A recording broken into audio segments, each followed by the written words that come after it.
Have you ever had a moment where the world just stops?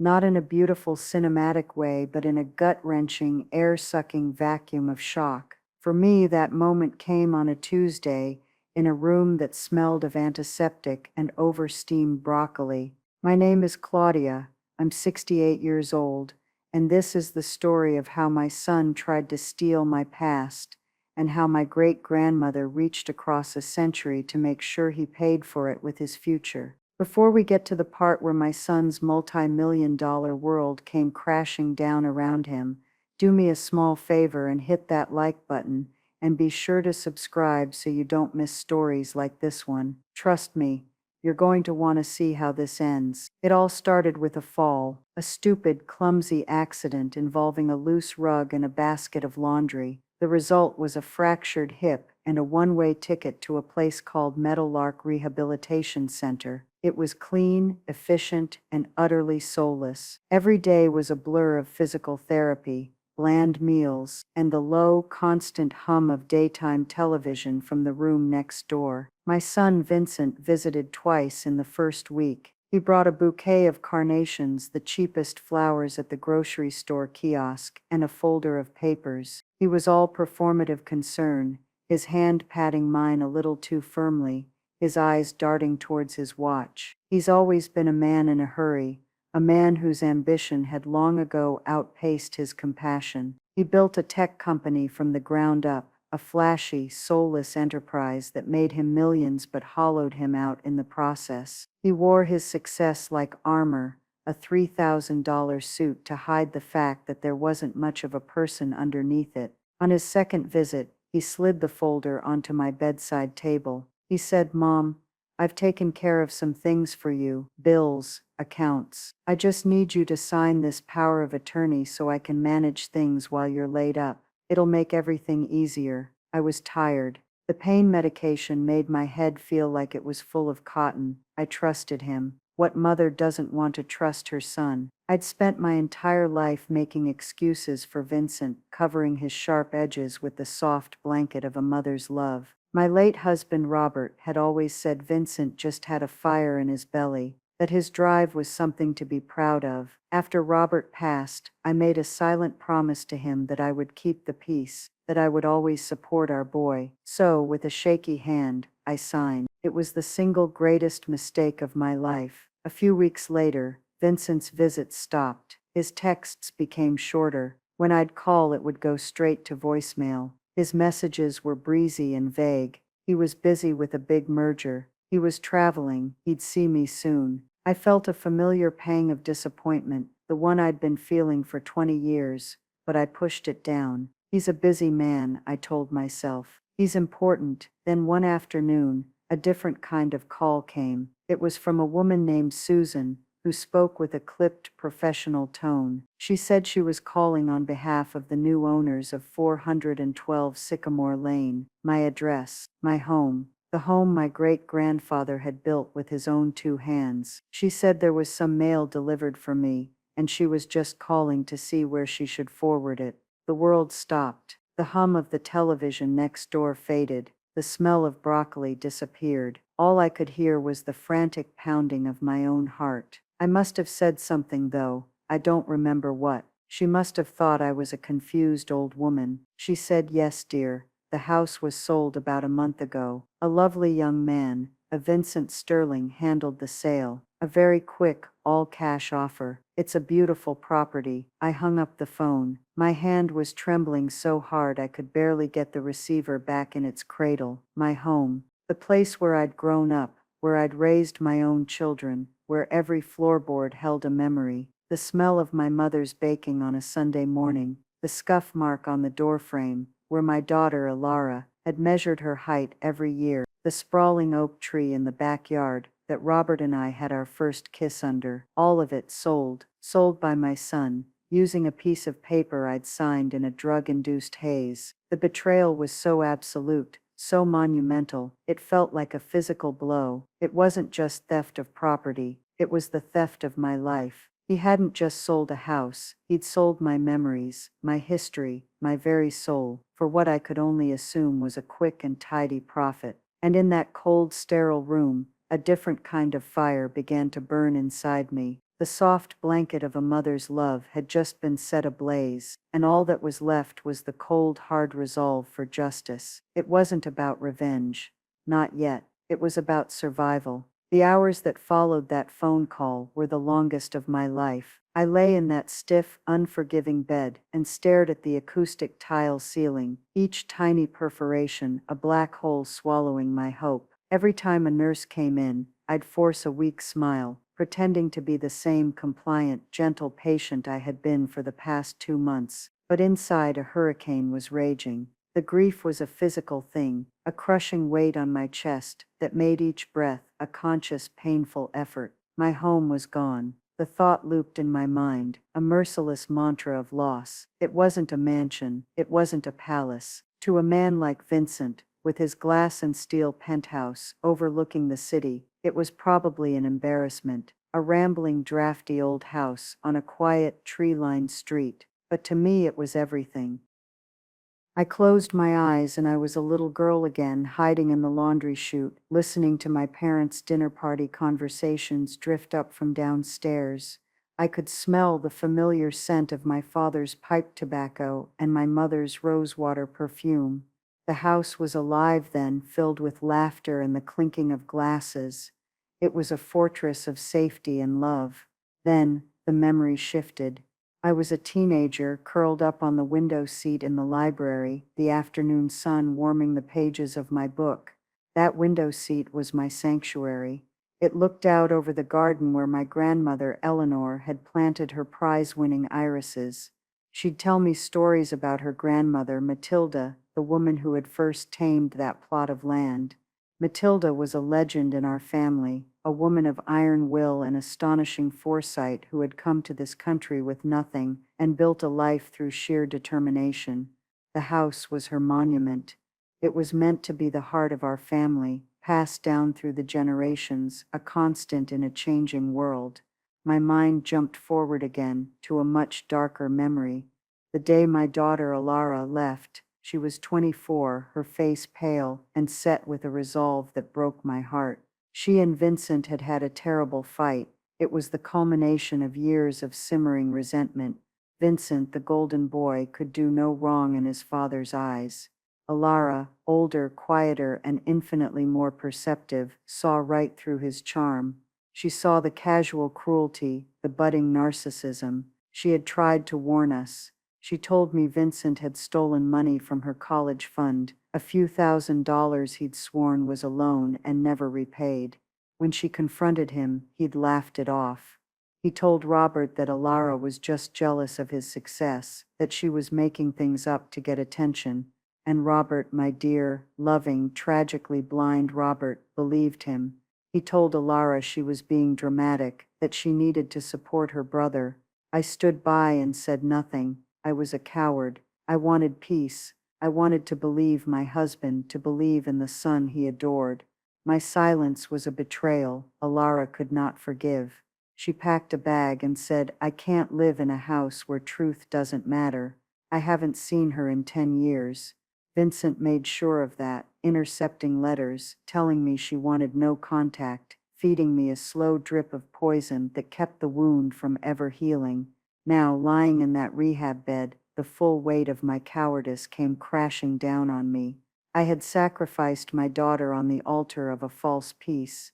I had enabled my son's worst instincts.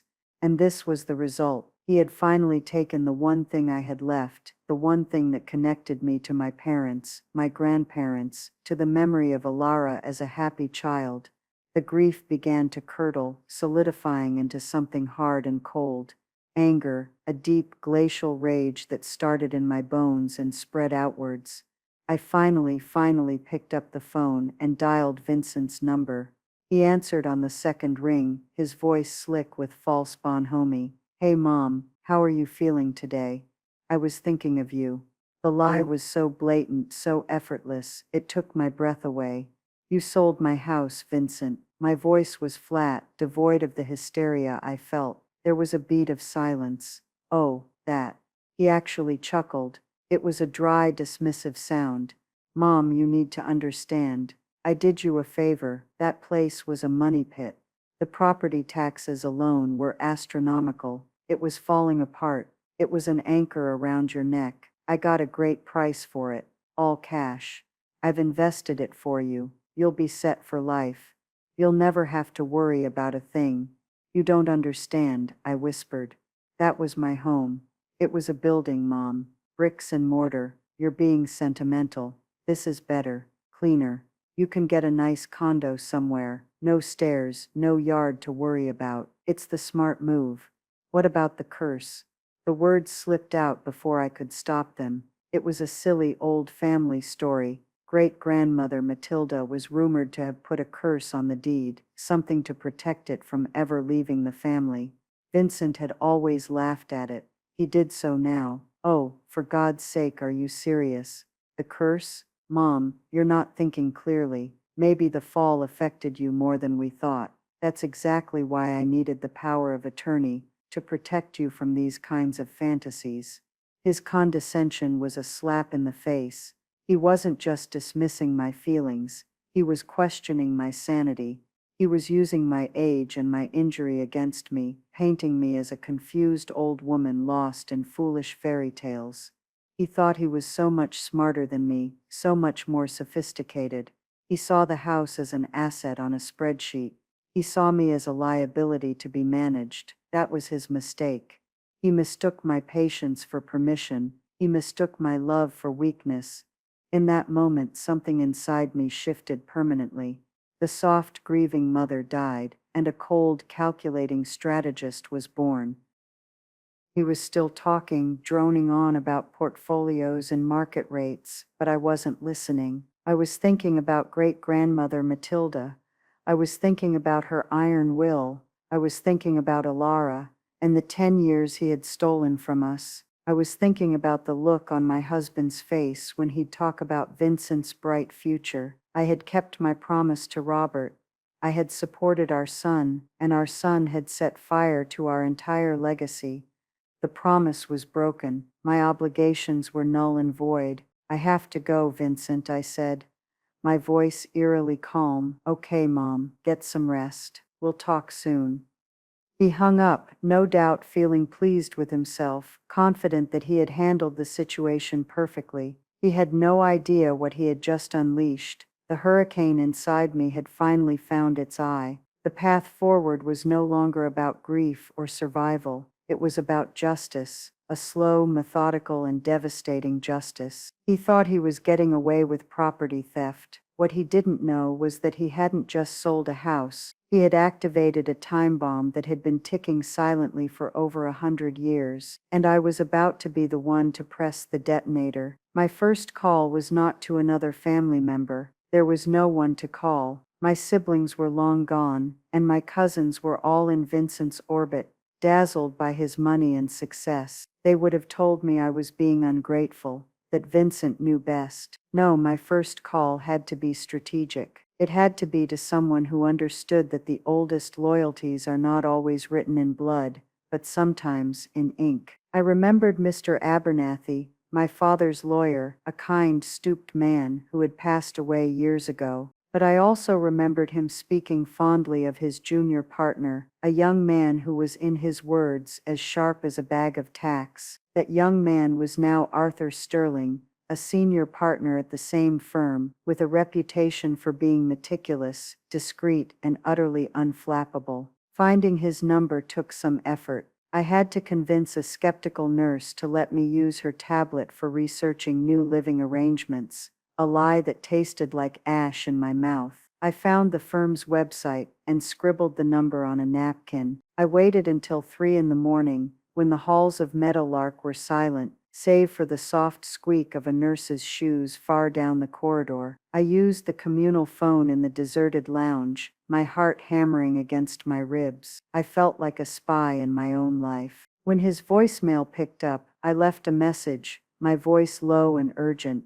Mr. Sterling, my name is Claudia Sterling. My maiden name was Croft. You don't know me, but you worked with my father, George Croft, many years ago. I am in a delicate situation and require your counsel. It concerns a property at 412 Sycamore Lane. I believe a crime has been committed. I will call your office at 9 a.m. sharp. Please, I implore you, take the call. The next morning, I felt a tremor of fear. What if he dismissed me as a crank, a confused old woman, just as Vincent had? But at 9 a.m. on the dot, I dialed, and his secretary put me right through. Arthur Sterling's voice was exactly as I'd imagined, calm, deep, and measured. He remembered my father. He said my father was a man of great integrity. That single sentence was enough to make my eyes well up. It felt like the first sign of warmth after a long, brutal winter. I told him everything. I didn't cry. I laid out the facts with the cold precision I had rehearsed all night. The fall, the rehab, the power of attorney signed under duress and medication, the sale of the house without my knowledge or consent, Vincent's dismissive attitude. I could hear him typing softly as I spoke. When I finished, there was a long pause. I held my breath. He finally said, Claudia, this is a very serious allegation. Forgery and elder financial abuse are felonies. However, proving he acted with malicious intent, especially with a signed POA, can be difficult. Vincent will claim he was acting in your best interest. It becomes a he said, she said battle, and given your current medical situation, his lawyers will try to paint you as well as confused. I know, I said, the fight draining out of me.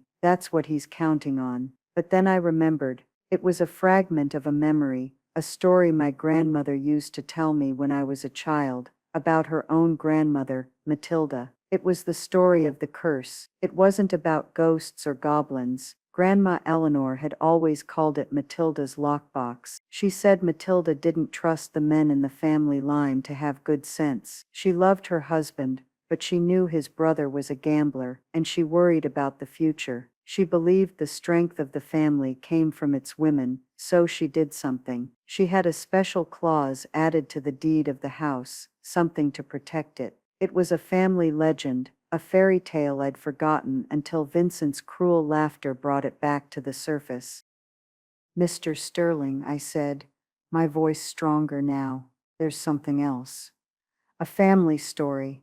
My great-grandmother, Matilda Croft, was supposedly very protective of the house. She was married to a judge, and she was known for being incredibly shrewd. The legend is that she put something into the deed itself, a fail-safe, to keep the house in the family. We always called it the family curse. Arthur Sterling was silent again, but this time the silence felt different. It was thoughtful. A curse, you say? Claudia, in legal terms, there's no such thing as a curse. But there are such things as restrictive covenants and defeasible fees, old, archaic legal instruments that are rarely used today but can be, if properly drafted and recorded, ironclad. What exactly did the curse supposedly do? I had to rack my brain, piecing together fragments of a story told to me 50 years ago. It was something about betrayal. If the house was ever taken from the family line through deceit or trickery, something bad would happen to the person who did it. The details were lost to the fog of time. Arthur's interest was clearly piqued. Deceit. That's a legally significant word. Claudia, this may be a long shot. It may be nothing more than a family fable, but it's a thread. I'm going to send a paralegal down to the county records office. We need the original deed from its first recording, and every transfer since. If this clause exists, it has to be on that document. It will take a few days. Try to rest, and do not, under any circumstances, speak to your son. Those few days were agonizing. Vincent sent a few texts, saccharine and cloying. Hope you're feeling better, Mom. Thinking of you. I deleted them without responding. The silence from my end was clearly starting to unnerve him. Then came the next step, the one I dreaded more than anything. I had to find Elara, my daughter, my brilliant, strong, estranged daughter. I had no number for her. The last address I had was from 8 years ago, a small apartment in a city 3 states away. The chasm of our 10-year silence felt too wide to cross. How could I even begin? Hello, darling, it's your mother. The one who stood by while your father and brother emotionally crucified you. I need your help. It was Arthur Sterling who found her. He had resources, investigators who could trace people who didn't want to be found. 2 days later, he called me. He had a number. I have it, Claudia. Are you ready for this? My hand was shaking as I wrote it down. For a full hour, I just stared at the 10 digits on the napkin. This was harder than facing down Vincent. This was facing down myself, my own failure as a mother. Finally, with a deep, shuddering breath, I dialed. It rang 4 times, and I was about to hang up, my courage failing, when a woman's voice answered. It was cautious, hesitant. Hello, the sound of her voice, deeper now, more mature, but unmistakably hers, shattered my composure. Ilara, I whispered, and my voice broke. It's Mom. The silence on the other end of the line was a physical weight.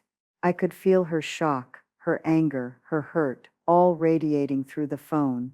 I started to babble, the words tumbling out in a torrent of guilt and regret. I'm so sorry, sweetheart. I was wrong. I was a coward. I should have stood up for you. I should have believed you. I failed you, and I have lived with that every single day for 10 years. I understand if you hang up. I deserve it. But please, if you can just listen for 1 minute. I told her everything, my voice thick with tears. About the fall, about Vincent, about the house. I wasn't asking for help. I was confessing. I was telling her because she, more than anyone, deserved to know the true nature of the brother she had tried to warn me about. When I finished, there was another long silence. Then I heard her take a shaky breath. He sold Grandma's house? Yes, that bastard, she said, and for the first time, there was a spark of fire in her voice, a familiar echo of the girl who had refused to be silenced. Not just anger, but a shared sense of outrage. I'm going to fight him, Ilara, I said. I've hired a lawyer. A few days later, Arthur Sterling called again. His voice was different. It had a charge, an electric current of excitement that I had not heard before. Claudia, he said, and I could practically hear him smiling.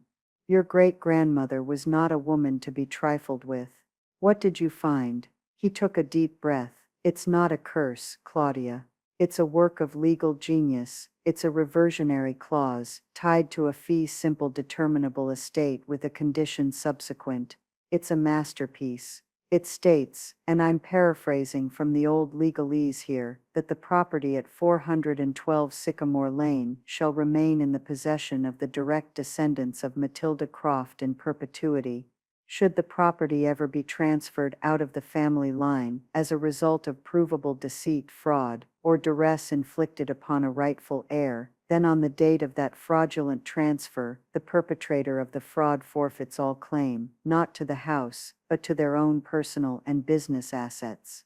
Full ownership of said assets, including all real property, liquid capital, and controlling shares in any incorporated entity, reverts immediately and irrevocably to the eldest living female heir of Matilda Croft's line, who was not party to the fraud. I sank back against my pillows, my mind reeling. I couldn't grasp all the legal jargon, but I understood the core of it. What does that mean?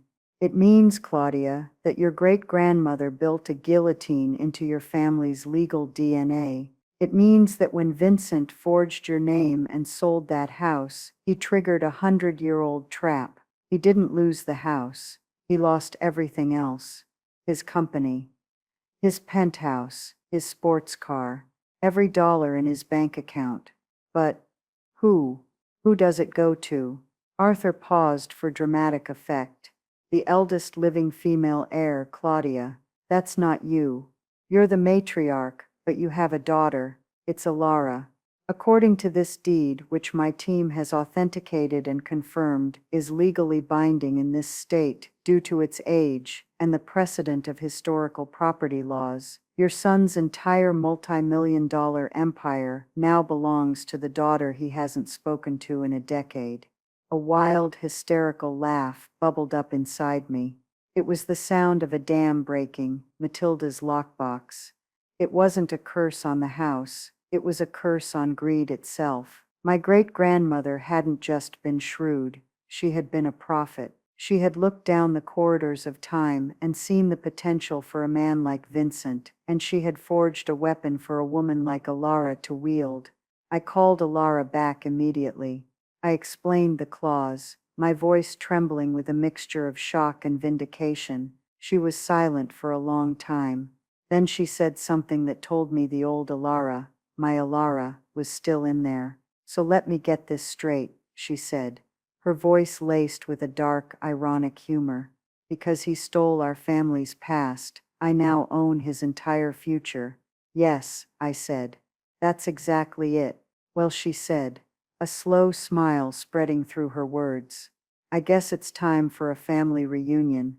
The first shot was fired not with a bang, but with the quiet rustle of paper. Mr. Sterling, on my instruction, drafted the letter. It was a masterpiece of cold legal prose, delivered via courier to Vincent's gleaming corporate headquarters. It did not accuse. It did not threaten. It simply stated the facts. It cited the original deed, the reversionary clause, and the legal transfer of assets triggered by the fraudulent sale of 412 Sycamore Lane. It concluded with a simple declarative statement. As of the date of the sale, all assets, personal and corporate, belonging to Mr. Vincent Sterling are the legal property of Miss Alara Croft. Please be advised that our client, Miss Croft, will be exercising her ownership rights immediately. A copy was sent to the board of directors of his company and to the banks that held his mortgages and business loans. It was, as Mr. Sterling put it, a quiet declaration of war. I was still in Meadowlark, a prisoner of my own healing body, but for the first time, I felt a sense of power. I was no longer a victim. I was a strategist, watching the battle unfold from my command center, a lumpy bed with an adjustable remote.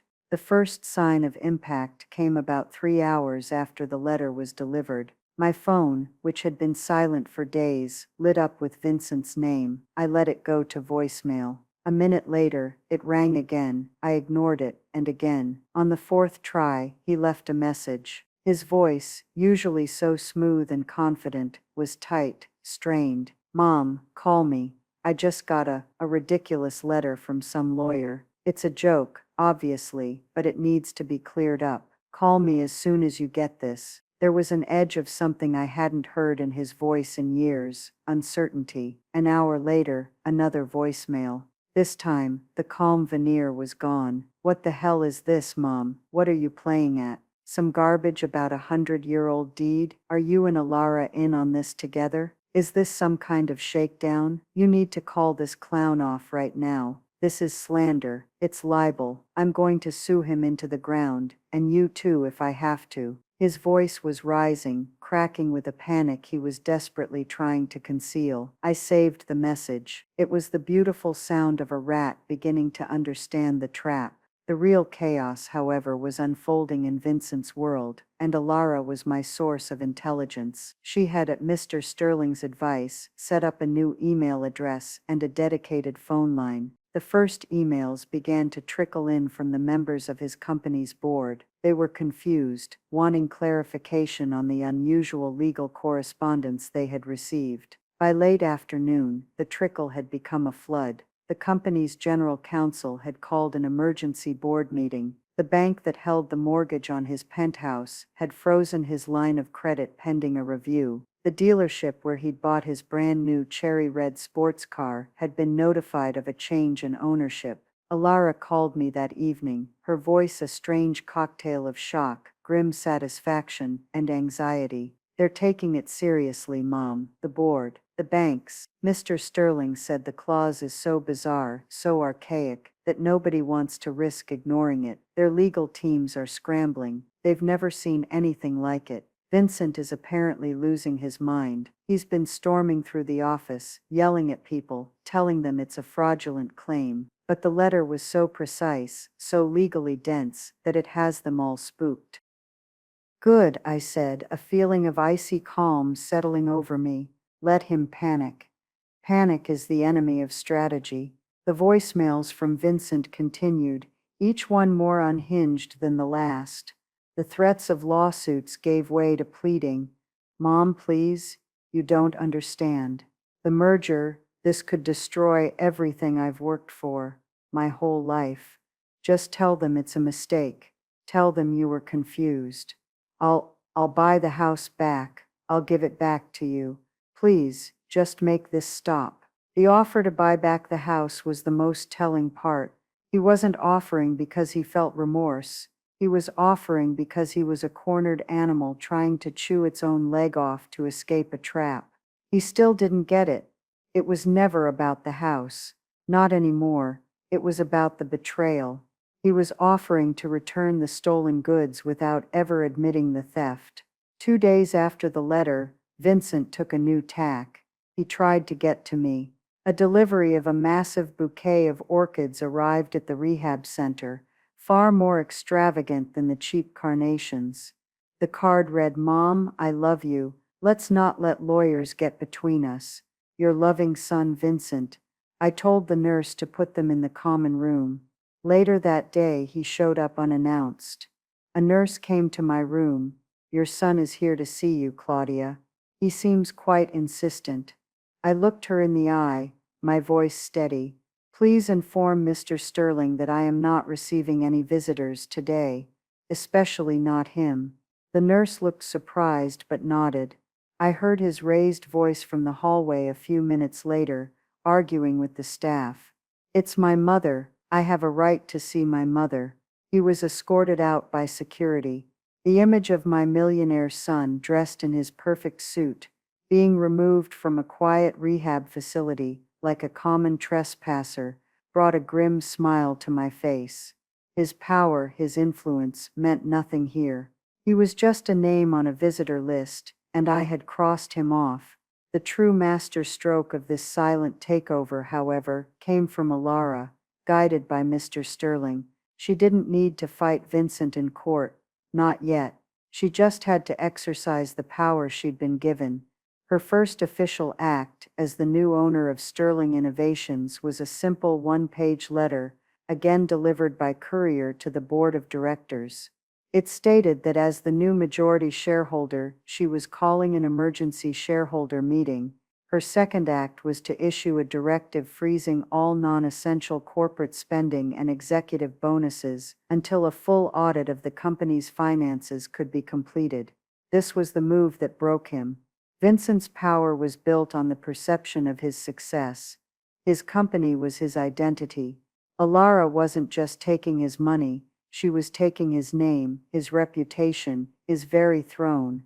He was no longer the boy genius CEO. He was a man under review, his authority suspended by an estranged sister he hadn't seen in a decade. The silent takeover was complete. We had seized the capital without firing a single shot. Vincent was now trapped in the gilded cage he had built for himself, stripped of his authority, watching as the sister he had exiled prepared to dismantle his empire, piece by piece. The panic was no longer just a feeling. It was his new reality. The moment Vincent realized he couldn't bully his way back into control, his strategy shifted from panicked rage to something far more insidious. He weaponized the family. The phone calls started coming from people I hadn't spoken to in years. My cousin Carol, whose daughter's private school tuition Vincent had paid for. My nephew Mark, whom Vincent had given a cushy do-nothing job at his company. They all called with the same script, a nauseating blend of feigned concern and thinly veiled threats. "Claudia," Carol's syrupy voice oozed through the phone. "I was so worried when I heard. Vincent told me you've been unwell, and that his sister, that difficult girl Alara, is taking advantage of you. You know Vincent only wants what's best for you. This legal business is so ugly. You should just let him handle it. Think of the family. Think of the family." That phrase was repeated in every call. It was their mantra. It meant think of our comfort, think of our financial security, think of the status quo that benefits us. They weren't a family, they were Vincent's courtiers, and their king was under siege. Each call was a small cut, a reminder of how thoroughly Vincent had isolated me, buying loyalties I could never afford and had never wanted. I was polite, I was brief. I would listen to their spiel and then say, "Thank you for your concern, Carol, but my legal affairs are being handled. I have to go now," and I would hang up. It was an exodus of affection, a mass withdrawal of the conditional love I had been given my whole life, and strangely, it didn't hurt. It was liberating. I was finally seeing them all for who they really were, satellites orbiting Vincent's sun, terrified that their world was about to go dark. But Vincent's master plan was yet to come. It was the ultimate betrayal, the move of a desperate man with no moral compass left. He filed a petition with the court for an emergency conservatorship. He was going to have me legally declared incompetent. His petition was a work of fiction. It painted a picture of me as a grieving, confused widow, manipulated by a vindictive daughter, suffering from delusions brought on by my fall. He cited the family curse story I'd mentioned on the phone as proof of my deteriorating mental state. He claimed my refusal to see him was further evidence that I was being isolated and unduly influenced by Alara. He was trying to strip me of my rights, to silence me permanently, to make me a ward of the very son who had robbed me. When Mr. Sterling called to tell me, a cold fear, the first I'd felt in weeks, gripped me. "Can he do that?" I asked, my voice barely a whisper. "He can try," Arthur said. His tone grim. "It's a common tactic in these cases. It's ugly, and it's designed to intimidate. But he made a mistake. He underestimated you, and he underestimated me. We're going to fight this, Claudia, and we're going to win." The next few days were a flurry of preparation. Mr. Sterling arranged for an independent psychiatric evaluation from a renowned geriatric specialist. I spent 2 hours with a kind, sharp-eyed doctor who asked me questions about my life, my health, the news, my finances. I told her everything, with a clarity and focus that surprised even myself. The anger had burned away the fog of grief, leaving behind a diamond-hard resolve. The doctor's final report was unequivocal. Claudia Sterling is not only mentally competent, but possesses an acute and detailed understanding of her financial and legal situation. Her decisions are rational and self-determined. Meanwhile, Vincent was making his own moves. He hired a legal shark, a man named Marcus Thorne, who was known for his scorched earth tactics in family court. Thorne immediately filed motions to expedite the hearing and to block Alara from having any contact with me, claiming she was a toxic influence. The judge, a stern-looking woman named Judge Ramirez, denied the motion to block contact but scheduled the conservatorship hearing for the following week. It felt like a public execution was being planned, with my sanity as the main event. Alara was my rock during this time. She called me every night. She had flown into town and was staying in a hotel, working tirelessly with Mr. Sterling. Her voice was a constant source of strength. "We're going to be okay, Mom," she'd say. "He's playing his last card, and it's a losing hand." In those conversations, 10 years of silence melted away. We didn't dwell on the past. We were united in the present, 2 soldiers in the same trench, fighting a common enemy. I was finally getting my daughter back, not because of a grand gesture, but because of a shared, quiet fight for justice. The day of the hearing, I was terrified. Mr. Sterling had arranged for me to be transported from Meadowlark to the courthouse. It was the first time I'd been out in the real world in almost 3 months. Dressed in a simple but dignified navy blue suit Alara had bought for me, I felt fragile and exposed as they wheeled me into the cold, imposing courtroom. Vincent was already there, sitting beside his lawyer, Marcus Thorne. He looked pale and haggard under the fluorescent lights. The arrogance was gone, replaced by a tight, anxious set to his jaw. He refused to look at me. Alara sat beside me, her hand resting reassuringly on my arm. She looked magnificent. She wore a simple professional dress, her hair pulled back, her expression calm and composed. She was the very picture of the competent, serious woman she had become. She was no longer a difficult girl. She was the CEO, and she looked the part. The hearing began, and Thorne was everything he was advertised to be: aggressive, slick, and condescending. He painted a picture of me as a senile old woman, babbling about curses, easily led astray by a daughter with a long-standing grudge. He presented Vincent as the dutiful son, worried sick about his mother's welfare. But Mr. Sterling was ready. He calmly dismantled every one of Thorne's arguments. He presented the psychiatric evaluation. He submitted the transcripts of Vincent's increasingly desperate and threatening voicemails. He even had a sworn affidavit from the nurse who had witnessed Vincent's outburst at the rehab center. The final devastating blow came when Mr. Sterling called Vincent to the stand. He questioned him about the sale of the house. "Mr. Sterling, you claim you sold the house for your mother's benefit, is that correct?" Arthur asked. "Yes, of course," Vincent said, puffing up his chest. "It was a financial burden she couldn't handle." "And you invested the proceeds for her?" "Yes, in a high-yield fund." Mr. Sterling paused, letting the silence hang in the air. "Then can you explain to the court why the entire proceeds of the sale, $1.2 million, were transferred not into a new investment account in your mother's name, but directly into your personal account to cover a margin call on a risky stock portfolio?" The color drained from Vincent's face. Thorne shot to his feet, objecting, but Judge Ramirez waved him down. "Answer the question, Mr. Sterling," Vincent stammered. "It was a temporary measure, a liquidity issue. The money was safe. So you used your mother's money from the sale of her ancestral home to cover your own investment gambling debts?" Arthur asked, his voice soft but deadly. "Is that the act of a dutiful son or of a desperate thief?" Vincent just sat there, mouth agape, utterly exposed. His desperate countermove had backfired spectacularly.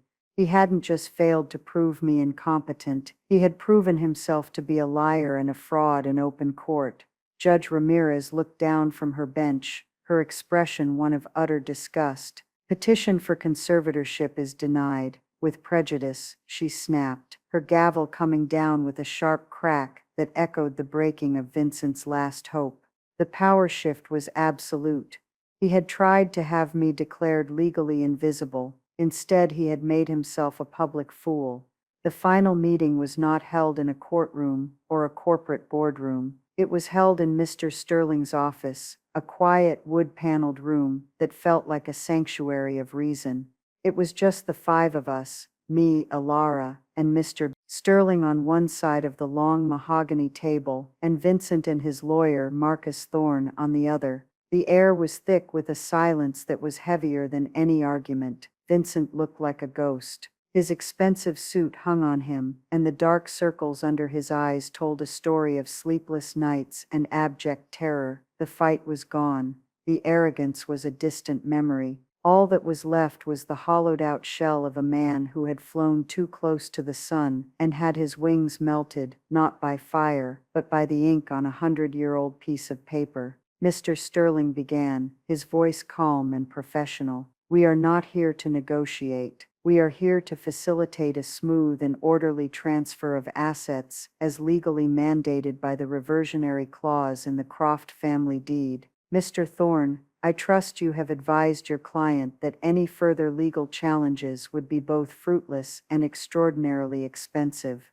Thorne, a man clearly unaccustomed to defeat, could only give a tight-clipped nod. "My client understands the situation." "Good," Mr. Sterling said. He slid a thick stack of documents across the table. "These are the transfer of ownership papers for Sterling Innovations, the deed to the penthouse apartment at 1400 Ocean Drive, and the title for the 2023 Porsche 911. Miss Croft will be signing as the recipient. Mr. Sterling will be signing as the relinquishing party." My son stared at the papers as if they were venomous snakes. His hands were trembling. He looked up, not at his lawyer, not at Mr. Sterling, but at me. His eyes were wide, pleading. For the first time, he looked like the little boy who used to run to me with a scraped knee. "Mom," he whispered, his voice cracking. "Don't do this." I met his gaze. My heart gave a small, traitorous flutter of pity, a ghost of the maternal love that had defined my life. But then I looked at Alara, sitting beside me, her expression calm but unyielding. I thought of the 10 years of silence, the stolen college fund, the lies, the betrayal. I thought of my home, sold for gambling money. The pity vanished, replaced by a cold, quiet certainty. It wasn't about revenge, not anymore. It was about consequences. "You did this, Vincent," I said, my voice even and steady. "This wasn't done to you. This is the direct result of your own actions. You made a choice. You sold our family's history for cash. You just didn't read the fine print."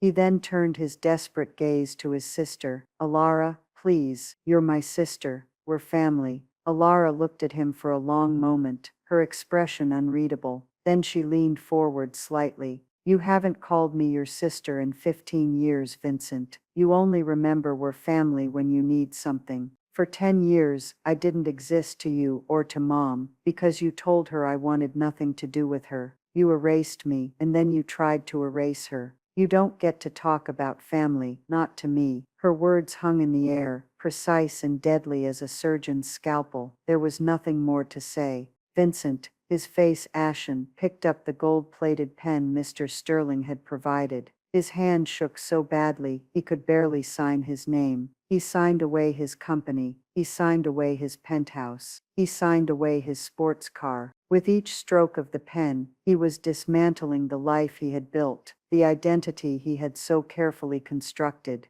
He wasn't Vincent Sterling, the tech mogul, anymore. He was just a man in a room, signing away his future because he had desecrated his past. When he finished, he pushed the papers away, as if they had burned him, and stood up abruptly, not looking at anyone, and walked out of the room. Thorne gathered his briefcase and followed him without a word.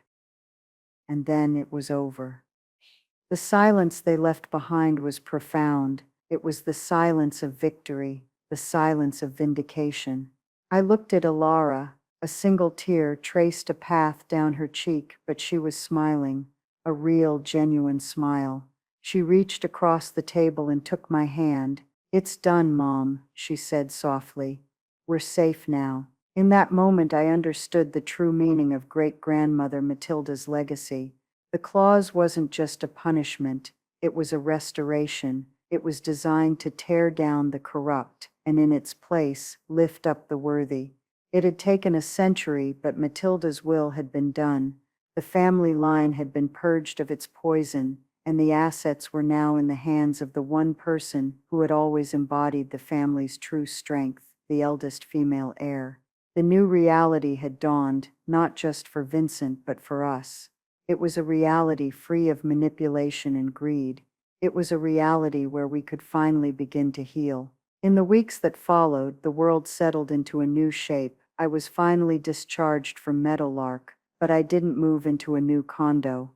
Alara, my long-lost daughter, came and got me. She didn't live in a fancy high-rise. She had a small, charming 2-bedroom apartment in a quiet neighborhood, filled with books and plants, and the comfortable clutter of a life lived authentically. For the first time in 10 years, we were under the same roof. We spent those first few weeks just talking. We filled in the gaps, the years stolen from us by Vincent's lies. We talked about her work as a graphic designer, about the friends she'd made, about the life she had built for herself, all on her own.